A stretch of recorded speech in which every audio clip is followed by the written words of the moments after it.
Friends, welcome everyone.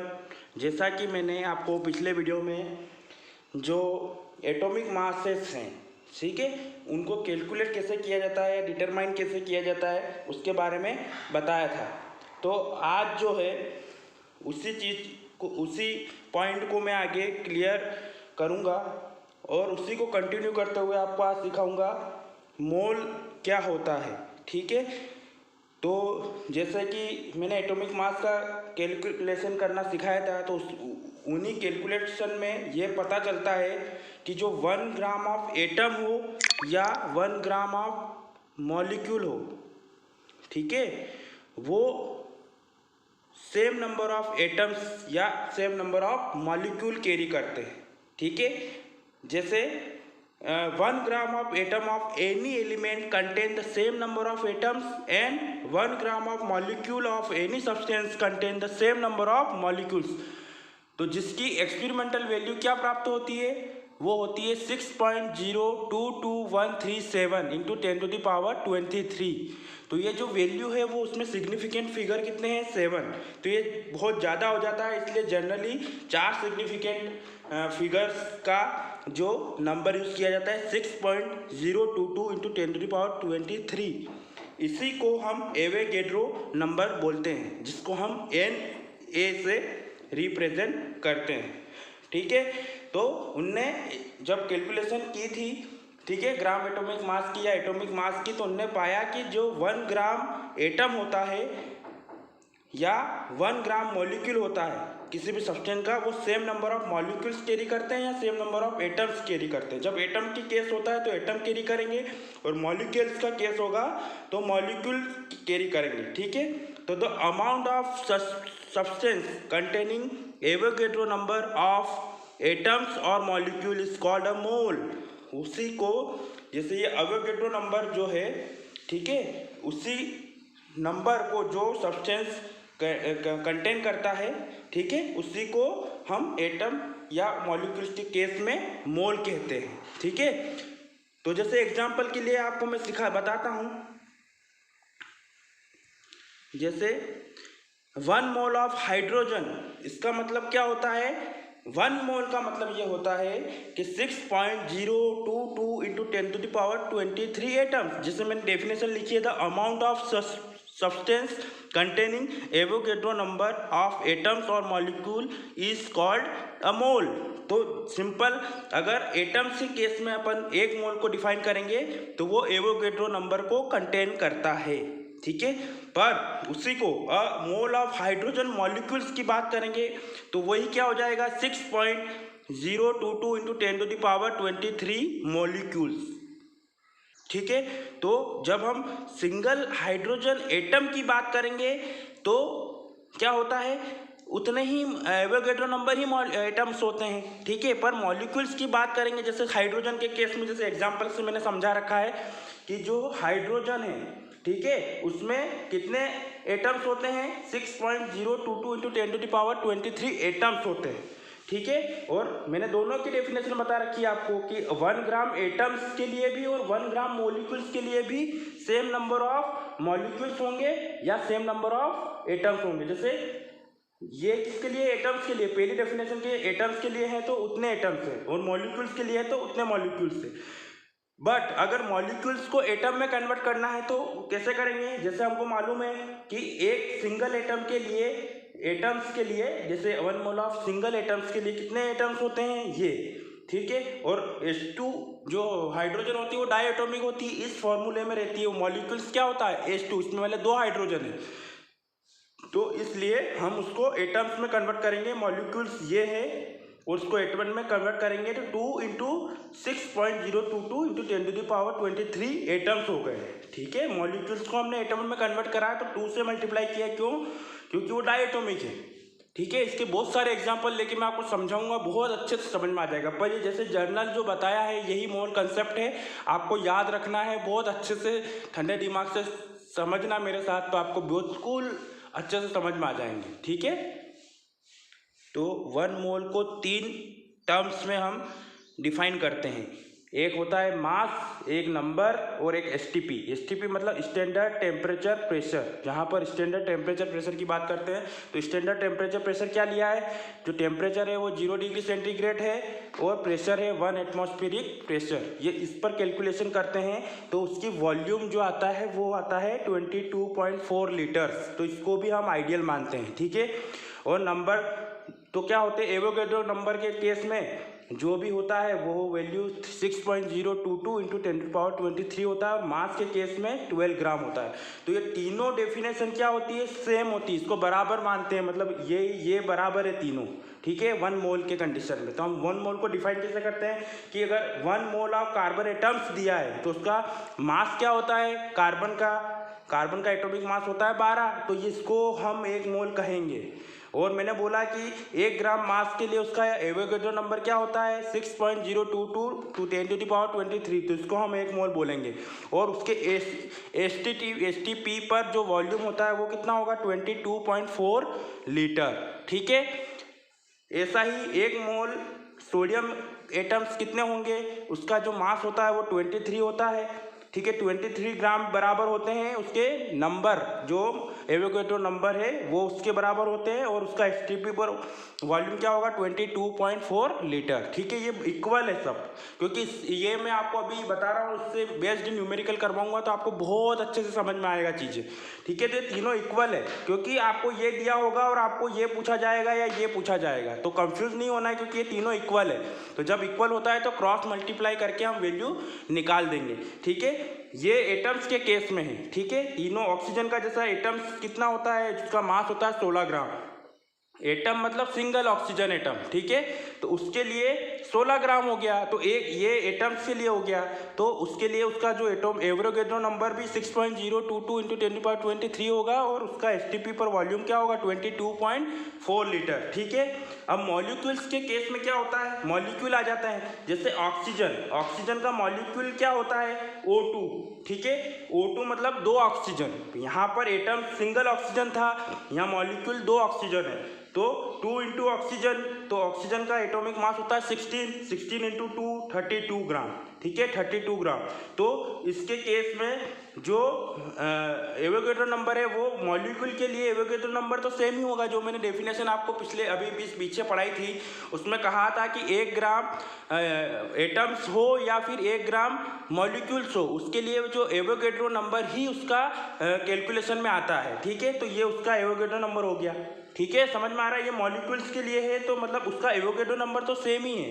1 मोल molecules के case में 1 मोल जो होता है वो 32 ग्राम होता है मॉलिक्यूल्स के केस में, ठीक है। तो ये 32 इसका भी एसटीपी पर वॉल्यूम क्या होता है स्टैंडर्ड 22.4। वाटर के केस में वाटर का कैसे निकाला, 2 हाइड्रोजन है प्लस ऑक्सीजन है, तो 2 इंटू 1 एटोमिक मास हाइड्रोजन का 1 होता है, 16 गिना तो 18 आ गया, तो 18 ग्राम उसका 1 मोल हो गया। ये सब 1 मोल के लिए, जैसे कार्बन का 1 मोल या तो 12 ग्राम को 1 मोल बोलेंगे, इसको भी 1 मोल बोलेंगे और इसको भी 1 मोल बोलेंगे। तो ये डेफिनेशन है 3 टर्म्स में, मास के टर्म्स में भी 1 मोल, 12 ग्राम को भी एक मोल कहेंगे, ठीक है। ऐसे कैसे हाइड्रोजन सोडियम के केस में 23 ग्राम को भी 1 मोल कहेंगे। तो हम या तो ये बोलो या बोलो ये बोलो, सब 1 मोल की वैल्यू है, ठीक है। तो CO2 के लिए कैसे निकाला, एक ही C है प्लस 2 इंटू ऑक्सीजन, 2 ऑक्सीजन है तो 12 प्लस 2 इंटू 16 तो 14 ग्राम, ठीक है। तो ये आपको याद होना चाहिए, बिल्कुल सिंपल कैलकुलेशन है, ठीक है। अब जैसे मैंने आपको अभी सिखाया था कि ये मॉलिक्यूल्स के केस में है, ये एटम्स के केस में, बट अपने को मालूम है कि ऑक्सीजन का एक एटम 16 ग्राम होता है, ठीक है। तो उसमें कितने एटम होते हैं, या एटम्स के केस में बता रहे हैं एलिमेंट्स के, ठीक है। तो अपने को इतना होता है, ठीक है। पर जो मॉलिक्यूल्स कितना होता है 32 ग्राम, तो इसका मतलब इसके जो एटम्स होंगे ये मॉलिक्यूल्स है, ये जो वैल्यू है ये मॉलिक्यूल्स में है, ठीक है। अब इसको ये और ये जो वैल्यू है ये एटम्स में है, ये एटम्स में है, ठीक है, ये भी एटम्स में है, पर ये मॉलिक्यूल्स में है, ठीक है, ये मॉलिक्यूल। तो हमको एटम्स इसको ये जो है ये इसको मॉलिक्यूल्स के लिए है, तो इसको हमको एटम्स में चेंज करना है तो 2 से मल्टीप्लाई हो जाएगा क्योंकि डबल है, ठीक है। तो 2 इंटू इतने एटम्स हो जाएंगे, ठीक है, 2 इंटू इतने एटम्स हो जाएंगे मॉलिक्यूल्स के लिए। बिल्कुल ये याद रख लेना कि मॉलिक्यूल्स और एटम के लिए एक मोल सेम होते हैं, मैंने आपको अभी डेफिनेशन में जब स्टार्टिंग में बताया था। बट जब मॉलिक्यूल को एटम में कन्वर्ट करते हैं तो मल्टीप्लिकेशन करना पड़ेगा। मैं अभी आपको एग्जांपल लूँगा और मतलब न्यूमेरिकल करवाऊंगा तो आपको और क्लियर हो जाएगा। ठीक है, घबराना नहीं है बिल्कुल भी। ठीक है, मिली, अब ये जो कन्वर्जन है ये याद रखना कि मिली ग्राम दिया हो तो 10⁻³ होता है, माइक्रो दिया है तो 10⁻⁻6 होता है, नैनो दिया है तो 10⁻⁹ होता है, और पीको दिया है तो 10⁻⁻10 m होता है। ये कन्वर्जन याद रखना है हमको, क्योंकि आपको इसमें भी आंसर पूछे जाएंगे। तो जब मैं न्यूमेरिकल कराऊंगा तो आपको और बहुत अच्छे से क्लियर हो जाएगा। डेफिनेशन मैंने बता दिया, ये तीनों इक्वल होते हैं। ठीक है, ये या तो उसको मास के लिए 1 मोल ये होता है, नंबर के केस में 1 मोल ये होता है, और एसटीपी में वो तीनों इक्वल होते हैं। 1 मोल को तीनों टर्म में हम करते हैं, क्योंकि आपको ग्राम दे देंगे, बोलेंगे उसका एसटीपी पर वॉल्यूम क्या होगा, तो इन दोनों को इक्वल करके हम उसमें वैल्यू निकालेंगे। ठीक है, तो मैं आगे अब न्यूमेरिकल करवा रहा हूँ। पहला क्वेश्चन है, कैलकुलेट द मास ऑफ, ठीक है, एन एटम ऑफ सिल्वर जो Ag है, और calculate mass of a molecule of CO2। ठीक है, तो जैसा कि मैंने आपको बताया था कि मास के टर्म में जो 1 मोल की वैल्यू होती है, मतलब जितना उसका एटॉमिक मास होता है वो ही उसका 1 मोल होता है। ठीक है, और वो ही एवोगैड्रो नंबर होता है, और वो ही एसटीपी पर 22.4 लीटर वॉल्यूम होता है। ठीक है, तो जैसा क्वेश्चन में क्या दिया है, हमको मालूम है कि 1 मोल Ag एटम्स में उसका एटॉमिक मास कितना होता है। Ag का एटॉमिक मास होता है 108। ठीक है, 108 ग्राम। ठीक है, ये उसका एटॉमिक मास है। तो मतलब जो एटॉमिक मास है वही उसका एवोगैड्रो नंबर होगा, मतलब ये दोनों मोल ही है, एक दूसरे के बराबर है। ठीक है, तो उसका जो एटॉमिक मास है वही उसका एटम, उतना एटम्स है उसमें, मैंने आपको बताया था।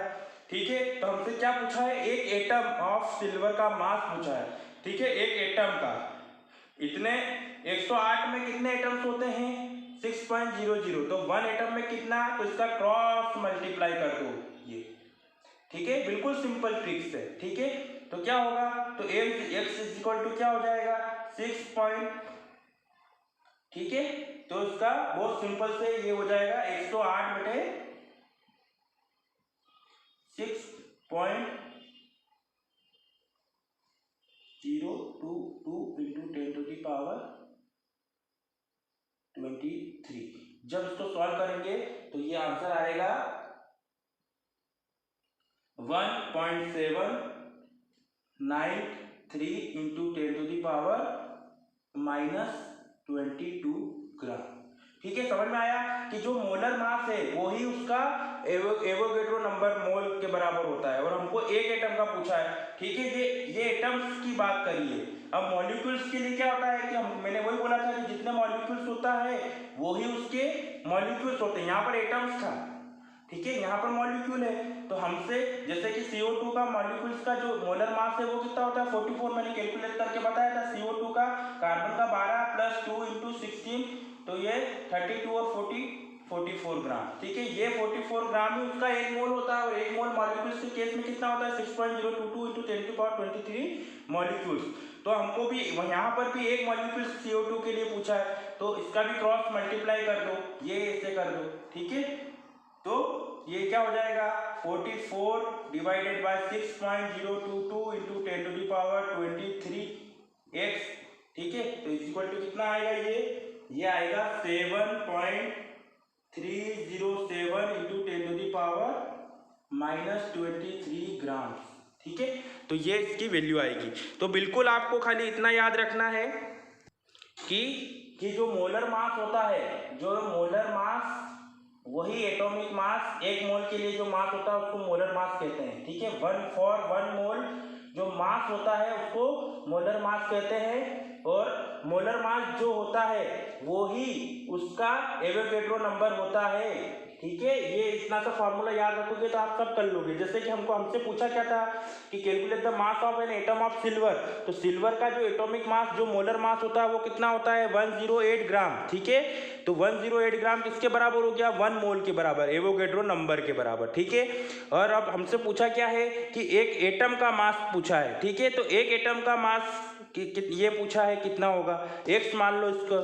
ठीक है। तो क्रॉस मल्टीप्लाई करो, भले आप ऐसे करो या ऐसे करो, क्रॉस कर लो, ठीक है। तो ये ऑलरेडी ऊपर जाएगा और ये नीचे चले जाएगा, तो एक्स की वैल्यू निकल जाएगी, ठीक है। यहाँ पर भी वही मॉलिक्यूल्स और एटम दोनों की बात कर ली मैंने बार बार समझा दिया, आपको कंफ्यूज नहीं होना है। मॉलिक्यूल्स के लिए मॉलिक्यूल्स ही होंगे, एटम्स के लिए एटम होंगे। जब डेफिनेशन स्टार्टिंग पॉइंट में मैंने बताई थी कि एटम्स के लिए एटम्स, मॉलिक्यूल्स के लिए मॉलिक्यूल्स, पर अगर यहाँ पर ऑक्सीजन होता तो एक एटम का इसको मॉलिक्यूल्स को एटम में चेंज करने का बोला ही नहीं है, तो कंफ्यूज होना नहीं है, ठीक है। बिल्कुल क्रॉस मल्टीप्लाई करके वैल्यू निकालनी है। अब 3 क्वेश्चन और बचे हैं, ये बता रहा हूँ मैं। सेकेंड क्वेश्चन है, how many atoms and molecules of sulphur are present in 64 gram of sulphur S8 दिया है, ठीक है। तो मॉलिक्यूल्स और एटम्स दोनों के लिए हमको पता करना है कि 64 ग्राम में कितने होंगे, ठीक है। तो जैसा कि मैंने आपको बताया है, ठीक है, 1 मोल ऑफ सल्फर कितना होता है, इसका एटॉमिक मास होता है 32, ठीक है। पर हमको मॉलिक्यूल्स और एटम दोनों का पता करना है। तो जब मॉलिक्यूल्स एटम होगा तो उसका कितना हो जाएगा 32 ग्राम, ठीक है। और मॉलिक्यूल्स S8 के रूप में है, ठीक है, ये S8 के रूप में मॉलिक्यूल्स है। तो एसेट के लिए उसका मॉलिक्यूल्स कितना हो जाएगा 256 U या ग्राम या AMU, ठीक है। तीनों इसकी यूनिट होती है। कैसे कैलकुलेट किया, 8 × 32 इज इक्वल टू, क्योंकि एसेट में एस सिंगल एस का एटॉमिक मास होता है 32 एटम्स, ठीक है। ये 32 एटम्स के लिए है और मॉलिक्यूल्स एक एसेट के रूप में होता है, तो उसका इतना हो जाएगा। तो हमें ये याद होना चाहिए, मैंने आपको बताया कि जो मोलर मास होता है, अब मॉलिक्यूल्स और एटम दोनों के लिए डिफरेंट होता है, पर जब मॉलिक्यूल्स के लिए लेंगे तो उसका मोलर मास ले लो और एटम के लिए लेंगे तो उसका एटम मास दे दो। पर हमको 64 ग्राम सल्फर के लिए पता करना है। तो जैसा कि मैंने आपको बताया था कि जो मोलर मास होता है वही एवोगैड्रो नंबर के बराबर होता है, ठीक है। ये मॉलिक्यूल्स के लिए हो गया। अब हमको 64 ग्राम के लिए पूछा है, तो उसका जो मॉलिक्यूल्स पूछे हैं कितने होंगे, ठीक है। तो क्रॉस मल्टीप्लाई कर दो। यहाँ पर इसको ये पूछा है, पिछली बार मास पूछ रहा था, इस बार एटम्स या मॉलिक्यूल्स पूछा है, तो इसके मॉलिक्यूल्स पता करने हैं, तो ये मॉलिक्यूल्स कर दो, ठीक है। और ऐसा की ऐसा कंडीशन इसके लिए क्या हो जाएगी, ये 32 ग्राम के लिए कितना होता है 6.022 × 10⁻23 एटम्स, ठीक है। तो हमको 64 के लिए पूछा है, तो इसका कट कितना ये पूछा है, ये किसके लिए हो गया, एटम के केस में।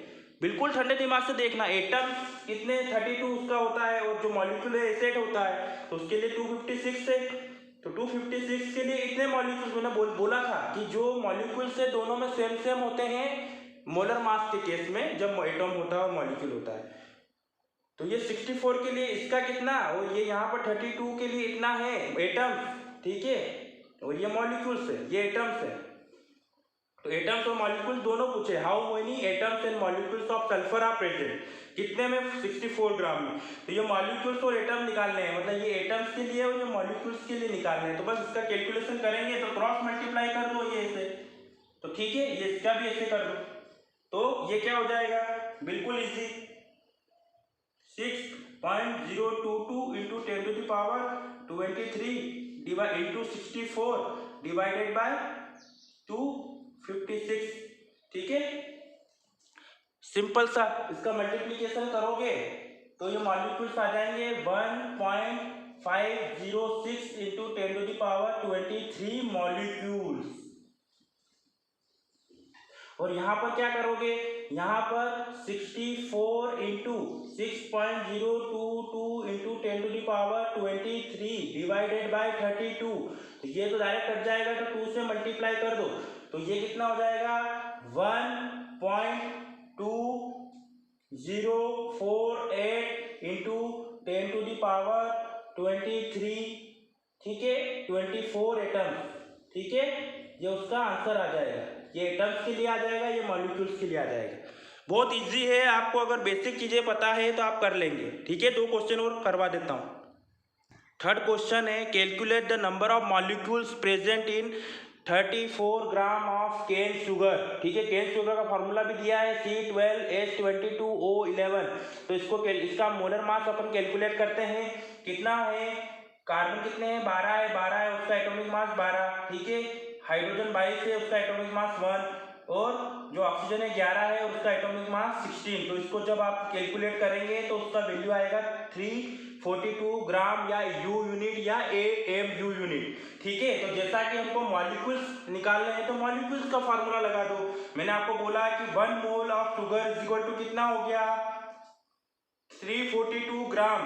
ठीक है, वही उसका क्या होता है एवोगैड्रो नंबर, और वही एसटीपी पर वॉल्यूम भी होता है। इसको ही हम अगर एसटीपी पर भी एक क्वेश्चन करवाऊंगा जो लास्ट वाला है, तो वो इसके बराबर हो जाएगा 22.4 लीटर। ठीक है, कंफ्यूज होना ही नहीं, तीनों बराबर है, एक मोल हम तीनों चीजों को बोलते हैं ना। हमको पूछा कितने का है 34.20 ग्राम, तो बस इसका क्रॉस मल्टीप्लाई कर दो, हमको ये वैल्यू पता चल जाएगी। तो क्रॉस मल्टीप्लाई करेंगे तो क्या हो जाएगा, ठीक है, तो ये हो जाएगा 6.022 इंटू 10⁻23 डिवाइडेड बाय 30, और ये इसके साथ मल्टीप्लाई हो जाएगा 34.2 ग्राम। ठीक है, ये इससे डिवाइड हो जाएगा, ये एक पॉइंट नीचे चला जाएगा और इसको कम कर देंगे तो ये कितना हो जाएगा, इसकी वैल्यू आ जाएगी 6.022 इंटू 10⁻22 मॉलिक्यूल्स। ठीक है, क्योंकि ये कैलकुलेशन करेंगे तो एक इधर से कम होकर 22 हो जाएगा, ये 10 इसको नीचे किया और ये सेम कट गया और ये आ गया वैल्यू। बहुत इजी क्वेश्चंस आते हैं। आपको ये पता होना चाहिए कि 1 मोल होता क्या है, जो कि मैंने आपको तीनों डेफिनेशंस बताई है। ठीक है, मास भी बराबर होता है, नंबर भी बराबर होता है, और जो उसका एसटीपी पर वॉल्यूम है वो भी बराबर होता है। अब लास्ट क्वेश्चन में एसटीपी पर क्वेश्चन बता रहा हूँ।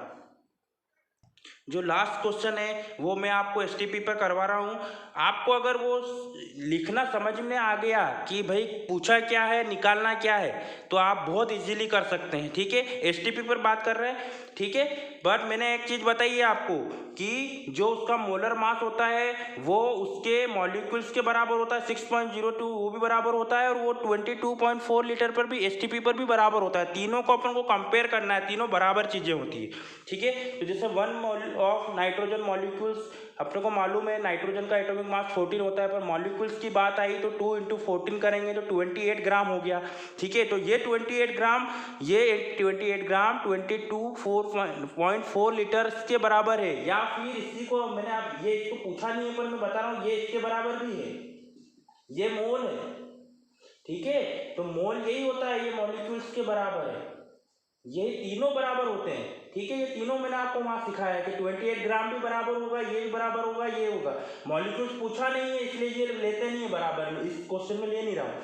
हमको 14 ग्राम में उसका एसटीपी पर वॉल्यूम पूछा है। ठीक है, तो सिंपल सा ये भी क्या हो जाएगा, क्रॉस मल्टीप्लाई हो जाएगा। तो क्रॉस मल्टीप्लाई जब एक इसको मानेंगे तो क्रॉस मल्टीप्लाई करेंगे तो क्या होगा, ठीक है, तो ये इसके बराबर हो जाएगा 22.4 इंटू 14 अपॉन 28, ये 2 से 2 गया, ये 14 2 गया, और ये 2 से डिवाइड करेंगे तो इसकी वैल्यू आ जाएगी 11.2, इसका वॉल्यूम हो जाएगा।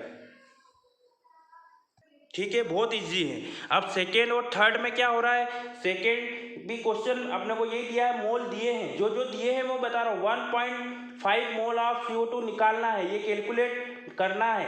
तो हमको मालूम है कि 1 मोल ऑफ CO2 कितना होता है 44 ग्राम। ठीक है, ये हमने कैलकुलेट किया, मोलर मास यही 22.4 लीटर भी होता है, और यही 6.022 इंटू 10⁻23 मॉलिक्यूल्स भी होता है।